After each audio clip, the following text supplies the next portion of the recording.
Halo. Cheers. Aduh. Kalau nanti orang ramai dah tak boleh nak buat ah. Kan dia marah kan.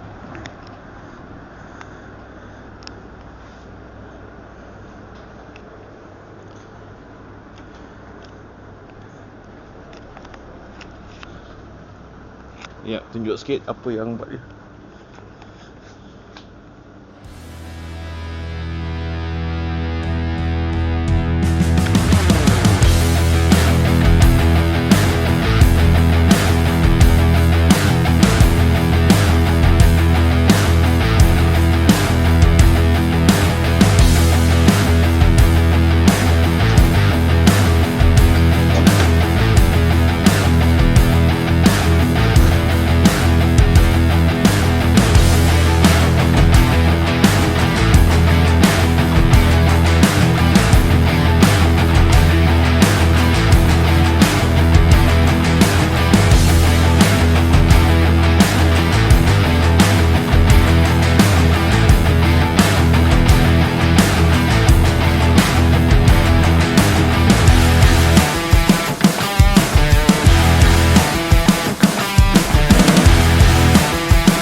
Alright. Okay, so sekarang ialah 19 Mac 2026, iaitu pada hari Khamis. Masa jap. Okay, sekarang adalah 9.18 malam. Okay, di mana sekarang ni dah sekitar 1 jam yang lepas telah pun disahkan dalam Malaysia masuk bulan Syawal lusa, iaitu hari Sabtu 21 Mac bersama 1 Syawal lah, of course. Dan sekarang sebelum kamu semua boleh nampak saya pakai baju uniform 7-Eleven. Okay, so for those who don't know or do not know yet, so basically saya baru balik pada kerja di 7-Eleven. Panjang cerita dia, untuk dipendekkan cerita, soalnya sebelum ni, okay, mungkin ada yang tahu saya kerja di kedai muzik. Okay, secara simplify, saya kerja di kedai muzik tu 2 tahun. Dan dia dah macam, dia macam bukan rezeki saya lah kat situ. Alright. Kemudian sebelum ni saya pernah juga probation di kedai Mr. DIY yang terletak di Rawang. Tapi itu pun tak lah, rasa macam bukan nak kata tak elok, okey je. Cuma berdasarkan sebenarnya personal observation antara dia Mr. DIY dan 7-Eleven, kerjanya sama je, alright. Kerjanya apa yang kena buat, gaji, OT, allowance, EPF, so semuanya sama je. Cuma apa yang bezanya kalau customer. Okay. kita sambung cerita. Sorry tadi ada customer masuk dan saya pula tengah on my shift. Jadi saya tak boleh nak senang-senang lah record macam sekarang ni kan. Okay, so macam saya cakap, antara kerja sebagai store crew antara Mr. DIY dan 7-Eleven, dia sewa pokok pangkal sama je, 2 kali 5 je kan. Cuma bezanya ni pendapat saya.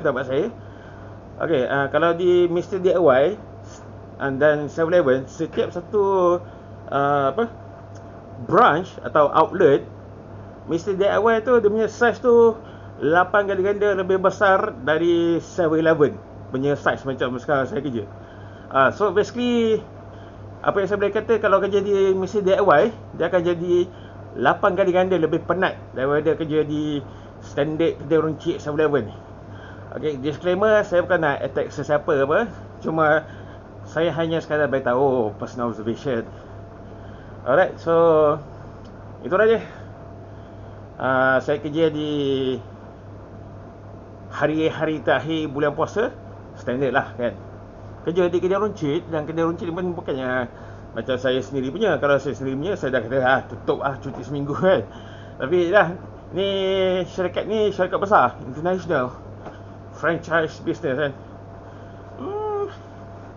Tapi kalau tak kerja pun tak dapat income, betul tak?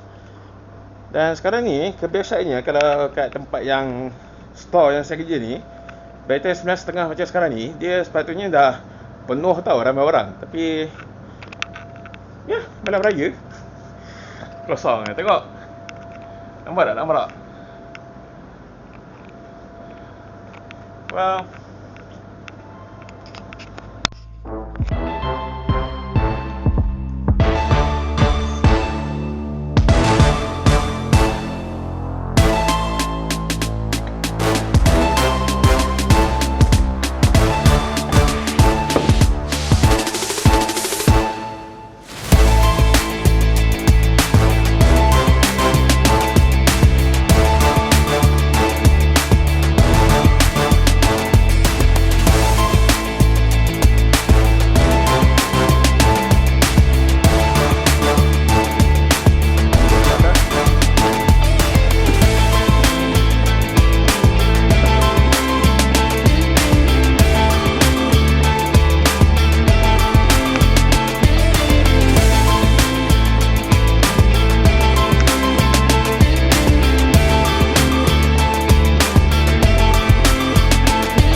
Okay, bersama saya pada hari raya pertama 1 Syawal dengan siapa ni? Mana dia? Nampak pun. Managernya Laila. Dia ke manager dah kecil. Lah, ambil. Bersih. This is so much fun. Ini adalah counter guys. Counter. Today my outfit. You see guys, my outfit pink color. Yes. Sekarang ni sambut hari raya, berapa hari? 21 hari bulan 3 2026. Semalam 1 Syawal 1447 Hijriah. Kita umat Islam ada lagi 50 tahun plus minus. If you know, you know lah. Alright. Ya. Wah, canggih. Alamak. Alright guys, bye bye. Nanti kita sambung, ada kerja.